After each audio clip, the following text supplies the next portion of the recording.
17 September 1998. Ada juga wakil Malaysia iaitu Naina Saguram Syamuganathan.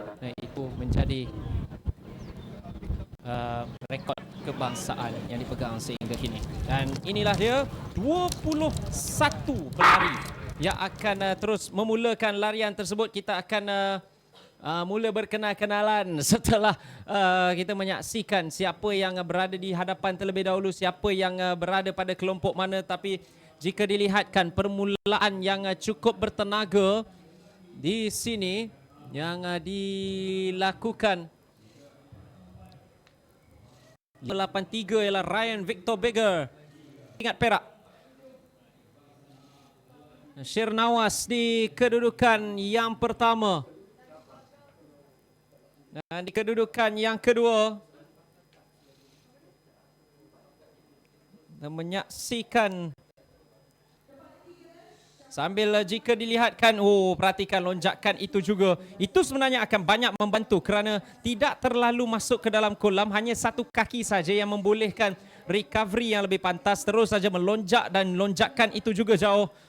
Dan tidak akan ada sedikit slowing down disebabkan oleh kolam itu.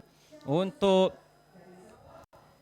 Shirnawas kan 1,500 meter sambil sudah mula ada kejaran yang lebih yang dilakukan. Vasan yang mewakili Negeri Sembilan yang kini berada di kedudukan pihak perak berganti-ganti untuk memotong kedudukan Shirnawas. Sebenarnya jika dilihatkan kepada kedudukan terkini, sekurang-kurangnya 4 pelari yang sudah memotongnya. 357 ialah Ahmad Lut Hamizan yang berada di kelompok 3 di depan itu. Dengan perhatikan kepada Vasan untuk 100 meter yang terakhir. Lonjakan Aiman, terlalu laju. Aiman cuba dikejar oleh Vasan dari belakang. Aiman untuk Kedah cuba untuk mendapatkan pinggan emas. Itu apa yang dilakukan olehnya. Dengan Vasan memberikan cabaran yang cukup sengit dalam 100 meter yang terakhir. Kedua-dua mereka masih lagi mampu untuk melakukan sprinting, tetapi Aiman, ia menjadi satu 3 horse race yang cukup menarik.